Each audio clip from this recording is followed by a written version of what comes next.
Hi everyone, welcome back to our channel. So today in this video I'm going to quickly show you how to add songs to playlist in Apple Music. So let's get into the video. So firstly open up Apple Music, and then what you can do, you can simply go to your playlist here. So open up, hit on the library tab, and then you can either create a new playlist if you want to create a new playlist, or else if you want to add songs to an existing playlist, simply open it up.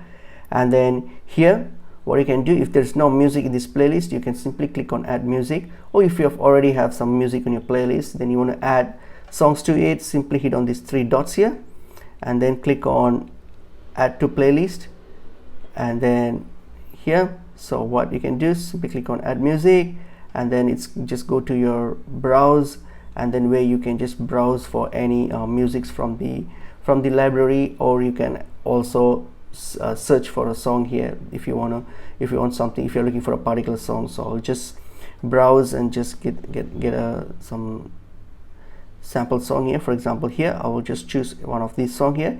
All I have to do is simply hit on add, and then select the songs, hit on the plus button, so that will add to the playlist, and once I'm done, hit on done, and that's it. Now you can see that my playlist has been updated with the songs that I just added. So that's pretty much it is. Hope this video was helpful. I will see you in another video. Thank you.